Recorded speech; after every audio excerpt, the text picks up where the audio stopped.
নমস্কার বন্ধুরা, টুসিসেসেলে সবাইকে স্বাগত জানাই। আশা করি সবাই ভালো আছেন। আজ এমনই একটা রেসিপি শেয়ার করছি যে রেসিপি দিয়ে কিন্তু আপনারা সব ভাত খেয়ে ফেলবেন। মাছ মাংস যদি ভাতের পাতে থাকে তাহলে সেটা সরিয়ে রেখে আপনারা এই পদ দিয়ে কিন্তু সব ভাত খেয়ে ফেলবেন। অসাধারণ স্বাদ হয় এমনই একটা ইউনিক রেসিপি আজ আপনাদের সাথে শেয়ার করছি। কেউ স্কিপ করবেন না বন্ধুরা, অনুরোধ রইল ভিডিওটা শুরু থেকে শেষ পর্যন্ত দেখুন। আশা করছি আজকের এই রেসিপিটা আপনাদের মন জয় করবে। রান্নার পদ্ধতি খুব সহজ, খেতে কিন্তু অসাধারণ হয়। আমার চ্যানেলে যদি নতুন এসে থাকেন তাহলে অনুরোধ রইল আমার চ্যানেলটিকে সাবস্ক্রাইব করে আমার পাশে থাকার। আজকের রেসিপি হচ্ছে বড়ি ভর্তা। তবে রেসিপিতে বড়িগুলো আজকে ভাজবো না, আজকে কাঁচা বড়ি ভর্তা বানাবো বন্ধুরা। খেতে কিন্তু অসাধারণ হয়। প্রথমে বড়িগুলোকে দেখুন একটা ফ্রাইং প্যানের মধ্যে একটু ড্রাই রোস্ট করে নিচ্ছি।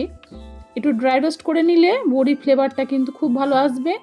যেহেতু কাঁচা বড়ি বানাচ্ছি, ভাজছি না, সেজন্য একটু যদি বড়িটা একটু কড়াইতে নেড়ে নেওয়া হয় তাহলে কিন্তু এর গন্ধটা খুব ভালো হবে। এরপরে দেখুন একটা পুঁটলির মধ্যে নিয়ে নিচ্ছি একটা টমেটো, একটা আলুকে 4 পিস করে কেটে ধুয়ে নিয়েছি, খোসা সমেত নিয়েছি আলুটা, একটা কাঁচা লঙ্কা দিলাম, সেই সঙ্গে ওই ড্রাই রোস্ট করে রাখা বড়িগুলোকে দেখুন দিয়ে দিয়েছি, 2 কোয়া রসুন দিয়েছি। ভালো করে পুঁটলিটাকে বেঁধে নিয়ে এটাকে প্রেসার কুকারে সেদ্ধ করব। চাইলে আপনারা কড়াইতেও সেদ্ধ করতে পারেন, সেক্ষেত্রে কিন্তু একটু সময় লাগবে। প্রেসার কুকারে করে নিলে রেসিপিটা তৈরি করতে সময় খুব কম লাগবে। প্রেসার কুকারের মধ্যে দেখুন পুঁটলিটা দিয়ে দিয়েছি। এবারে দিয়ে দেবো পরিমাণ মতো জল। পুঁটলিটা যাতে একটু ডুবে থাকে জলের মধ্যে সেই হিসাবে জলটা ব্যবহার করবেন।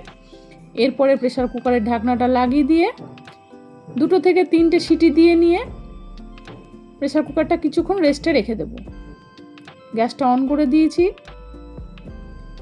এরপর প্রেসার কুকারের ঢাকনাটা লাগিয়ে দিয়ে 2 থেকে 3টে সিটি দিয়ে নিয়ে প্রেসার কুকারটা একটু রেস্টে রেখে দেবো 5-7 মিনিট।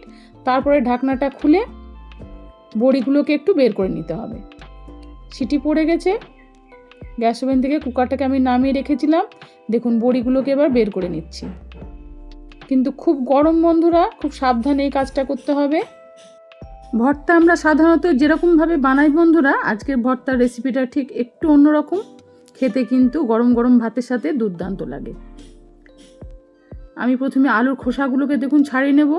তার আগে বড়িগুলোকে দেখুন কীরকম ফুলে গেছে, একদম দ্বিগুণ হয়ে গেছে। এগুলোকে একটু সাইড করে নিচ্ছি, তারপরে আলুর খোসাগুলোকে একটু ছাড়িয়ে নিব।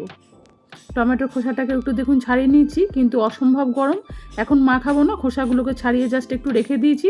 এটা একটু ঠান্ডা হোক, ততক্ষণ বড়ির ভর্তাতে আর যে সমস্ত উপকরণগুলো লাগবে সেগুলো একটু চলুন রেডি করে নিই। এখানে নিয়েছি দেখুন ফ্রাইং প্যানের মধ্যে 2 চা চামচ মতো পোস্ত।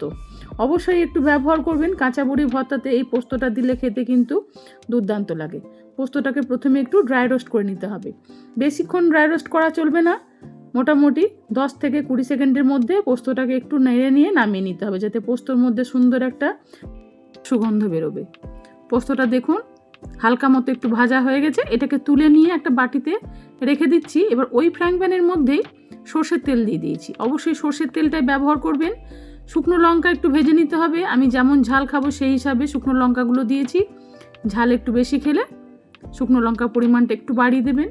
আর অবশ্যই একটু শুকনো লঙ্কা দিলে তো ভর্তাতে খেতে ভালোই লাগে।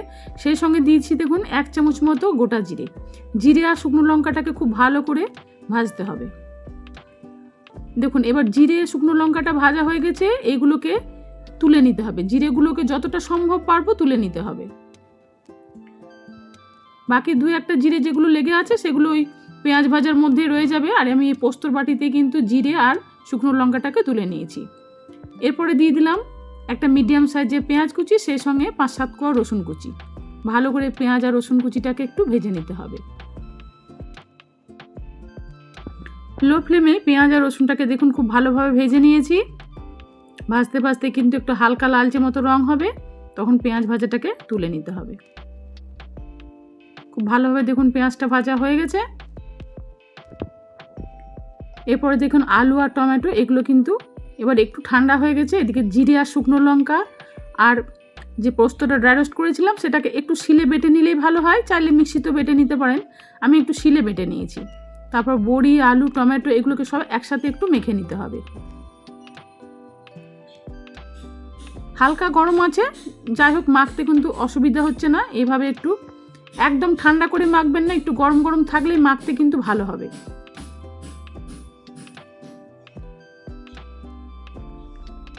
সমস্ত উপকরণগুলোকে খুব ভালোভাবে দেখুন মেখে নিয়েছি। রসুন দুকুয়া দিয়েছিলাম, সেটাকেও মেখে নিয়েছি।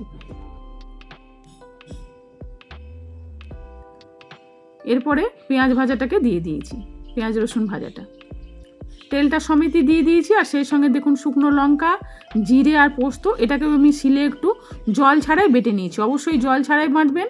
আর দিলাম পরিমাণ মতো একটু লবণ, সেই সঙ্গে দিয়েছি বেশ খানিকটা পেঁয়াজ কুচি। এই বড়ি ভর্তাতে বন্ধুরা কাঁচা তেলও দিয়ে দিলাম, কাঁচা তেল আর পেঁয়াজ কিন্তু অবশ্যই একটু দিতে হবে, কাঁচা পেঁয়াজ, তাহলে কিন্তু টেস্টটা খুব ভালো হবে। তবে কাঁচা পেঁয়াজটা অবশ্যই ব্যবহার করবেন পরিবেশনের আগে। কাঁচা পেঁয়াজ দিয়ে মাখিয়ে নেওয়ার পরে কিন্তু বেশিক্ষণ কিন্তু রাখবেন না, তাহলে কিন্তু গন্ধ হয়ে যাবে। আমি যেহেতু এটা রেসিপিটা তৈরি করার পরে পরিবেশন করব, সেই জন্য আপনাদের পেঁয়াজ মাখানোটা একটু দেখিয়ে দিলাম।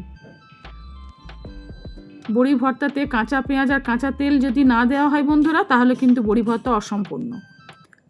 তৈরি হয়ে গেল বড়ি ভর্তার রেসিপি। আজকের এই রেসিপিটা আপনাদের কেমন লাগলো অবশ্যই আমাকে কমেন্টে জানাবেন। ভালো লেগে থাকলে লাইক শেয়ারের জন্য অনুরোধ রইল। নিজেদের প্রিয়জন বন্ধুবান্ধবদের কাছে রেসিপিটি শেয়ার করে দিয়ে তাদের দেখার সুযোগ করে দিন। আর একদিন হলেও গরম গরম এই বড়ি ভর্তা বা বড়ি মাখা বানিয়ে খেয়ে দেখুন বন্ধুরা, আপনাদের খুব ভালো লাগবে। ফিরে আসবো নতুন পর্বে নতুন রেসিপির সাথে। সবাই ভালো থাকুন, সুস্থ থাকুন। নমস্কার।